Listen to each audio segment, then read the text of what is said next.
Welcome to ADHD Power Tools, where we give you the tools to unlock the power within. Hello, Brooke. Today I want to talk about organization. I know organization is super crucial for us with ADHD, and we've talked about it before, and I want to talk about it again.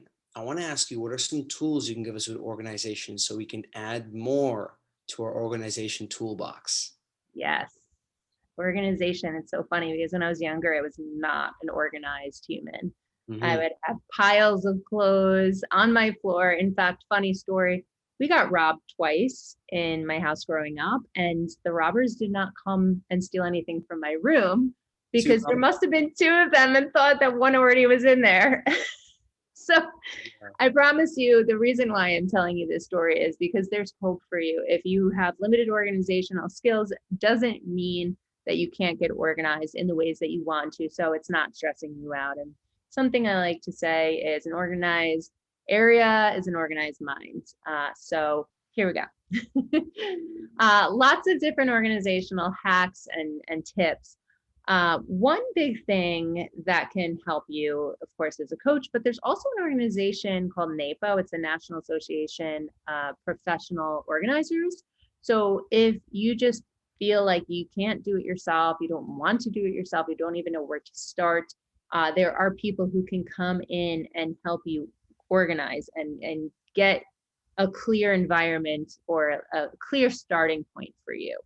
But if you want to do it yourself, you want to learn the tools to keep organized, just some things that have been really helpful for my ADHD people out there and myself is the acronym CAT. So if you're trying to organize in your space, and CAT being KAT, think about keeping, archiving, or tossing. Everything has to fall into one of those three categories. So usually if you have someone like a clutter companion or a friend who can walk around with you while you're going through things, it can help you lessen that decision-making time and which goes to what category. A lot of people do this when they're moving. They're like, should I keep it? Should I toss it? But I've looked at it like 2 years ago, but I have that emotional attachment. So CAT, think of KAT. Another thing is online banking. Oh my God, life-changing. Now, this is good and bad online banking, right? If you have that automatic bill pay, guilty, I barely look at what is being pulled from my account. So if you're doing online banking, it is a huge save of time and late fees that you can avoid because it's just automatically being pulled from your bank account. But make an appointment with yourself to monthly to take a look at, it could be one day, to actually take a look at all of your statements and see what's being pulled and what's being charged. So this way you can see if there's any fraudulent activity, if something doesn't look right. So you can kind of just give an overview of some sort of control and feeling of managing it. Mail and magazines and papers, get rid of it immediately if you're not going to be looking at it. So we know that mail can pile up, but the second I get my mail, which is usually stacked this big because I don't go to the mailbox every day, as soon as I see those coupon books, as soon as I see something that says like 0% interest rate, or, I know it's something that people are trying to sell me, I typically just rip it up, put it in the shredder, throw it away. Don't even go there because it's a waste of my time, which is precious, and it's a waste of space because I'm not going to come back to it. So there's that. Let's toss it. Yeah, toss it. It's the T of the CAT. Exactly. Along with tossing, receipts. Okay. I mean, I think of the George Costanza wallet where you're like trying to close it. If you are a receipt keeper, there's no problem with that, but have a space in your house. It could be a box. It could literally be an Amazon package that you cut and you use for a folder. Just toss your receipts in there to come back to when it's tax time and you have to look at your receipts. Make a spot for them. If you're not going to use a spot for it, maybe take a picture of your receipts and put it into some sort of app or put it on your phone. QuickBooks has a nice receipt app that you can use. Another big thing that can help you with decision-making process and not rebuying the same things, or to just simplify your wardrobe, go for the things that, I know women, me too, it's hard to simplify, but the stress of seeing a closet, and my husband would be very happy hearing this, the stress of seeing a closet that has, like, you're shoving all of your clothes in there, you don't even know what exists anymore, and your hangers are breaking because you're trying to shove it in. Yeah.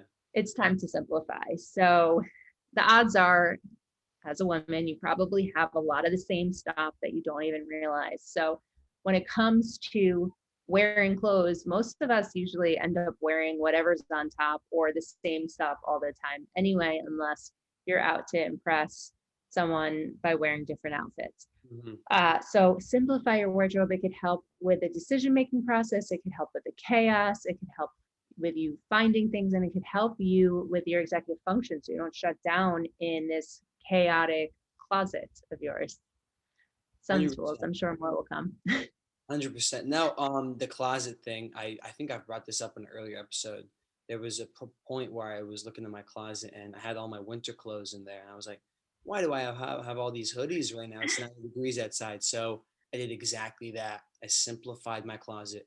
Hoodies, long sleeve pants. I put it away in the storage in a big cardboard box in storage or in the garage. And I taped it up. I got a little Sharpie and wrote down what it is. If I ever need it, I just get a razor, quickly open it, grab a hoodie if we're going to the movies or anything like that. And I'm like, oops, I actually need this now. But it's good. Simplifying is key. And the receipt thing reminded me of once we also talked about the junk drawer. I Yes. think a junk drawer is, I think it's some layaway that we deserve to have. I know I have one or two junk drawers in my Oh home, yeah. and it kind of accumulates with time. It's a little snowball effect. It just happens. It's like I have no idea where this should go. I don't have a box for it, and I guess I should write down on my to-do list to get a box for it. But for now, it's going in this junk drawer. Right. And it's good to every month check up on that junk drawer right there. So I like that. And one more thing you brought up is the wallet, the bank account. A really cool thing that I signed up for the other day is Apple Pay. I Mm, never had Apple Pay, and I like it because it gives you a notification on your phone of what transaction went through. It's quick, obviously, too, but it gives you a transaction of what went through, that notification. And speaking of, every month seeing those transactions, you can turn the notifications on if you really want to. yes. You can choose if you want it as a banner at the front of your screen in any way you want. Obviously, maybe put on do not disturb notifications so people don't see it popping up all the time, but it's very key. I Point. think notifications are great. Seeing those transactions, it's very important. I like that a lot. Yeah. Yeah. And when I think organization, I think there's so many decisions for you to make. I think we every morning we wake up and it's like, what shoes are we going to wear today? What route are we going to take? Are we going to take the highway, local, I-95, turnpike, whatever it is? Um, what iPhone case I'm going to buy? There's so many options for. These are small decisions that really, if you cut them down, limit the time they take.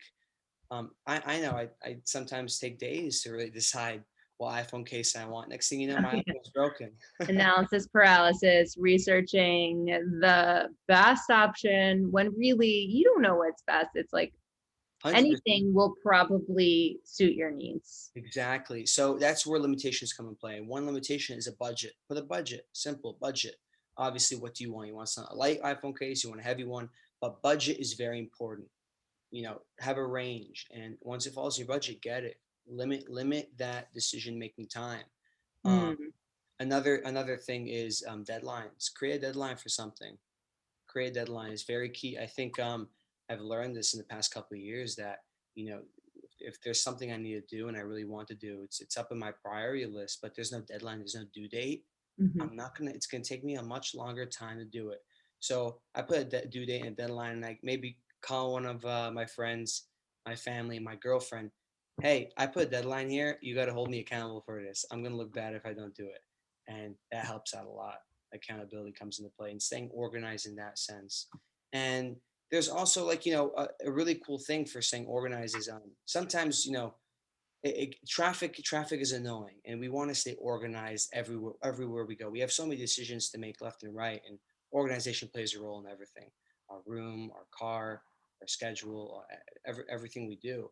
And a really cool app I looked into the other day is called Waze. I love Waze. Yeah, my friends always told me about it, but I never really downloaded it, and I finally did.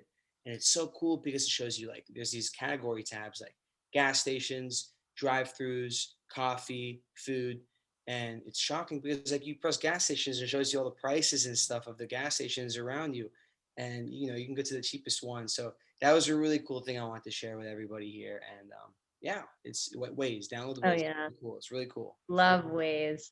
Um, just be careful with Waze. This is the only downfall of Waze, is if you're Okay. in a little bit of a sketchy area, it Mhm. helps you to cut the amount of time that you're driving. So they will sometimes bring you into neighborhoods that maybe you don't want to be in or whatever. So you just have to make sure that you're on a route that makes sense for you. That's the only thing I'll say. And for us ADHDers, my husband, he loves the emojis on it. So as soon as as soon as there's a cop, he'll write Yeah. police, so it can distract. I can see how it can distract you from your driving because you keep up, like it's gamifying. Oh, here's a police. Oh, here's a crash. Here's this. And then you like press it on your phone. So I just did. buyer beware.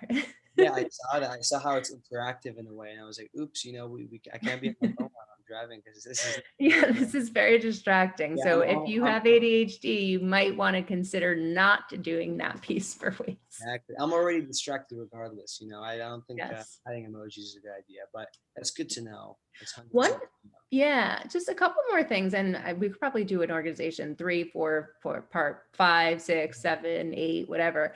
But just I'm thinking of things that really help my clients. Having pre-packaged bags. So for me, for you, we live in Florida. So I have this tote bag with all of my sunscreen, a towel in it, a bathing suit. So if I need to go somewhere in Florida at a pool, it's all there. It's in my trunk. It stays there. That's one thing that works for me. And also toiletries for traveling. Traveling can be very stressful for people with ADHD, trying to know what to pack, how to pack. So I always keep my toiletries in a pre-packaged thing already. So that's one less thing I have to worry about. Another thing for women or even men with like gym bags or an attaché case or whatever, having a colorful wallet. I can't even tell you how many times a black wallet has been lost. So all of my wallets are red. My keys have color coding on it. I actually have a tennis ball, bright yellow, attached as a keychain. So when I go into my bag, it's like, boop, right out. Yep. So just little small hacks that save so much time and energy. I agree with that 100%. My keys have a bright red lanyard on it, and that lanyard Yes. is a lifesaver. I just pulled out my pocket easily, but it's hanging around, and I can see that bright red. I don't really have too much red around my area, so I see it. And I'm like, oh, I'm not gonna never lose my keys. So I mean, you can attach those on your wallet too. So I agree 100% with that. 100%. Yes. And I also have a launch pad downstairs right by the door to go out to my car, to the garage. So Mhm. I keep my bag there. I keep my keys in my bag. I keep my sunglasses on the launch pad. There's a mask. Well, so there's just all the stuff that I'm going to need to leave right there. And as soon as I come home, I put it right there so I don't have to think. And I know it requires thought to leave it there and reminders, but you get into the habit of doing it and knowing the benefits of knowing exactly where your stuff is before you want to leave is wonderful. 100%, 100%. And yeah, the launch pad's very helpful. Having a little section to have everything you need to launch into your day. 100%.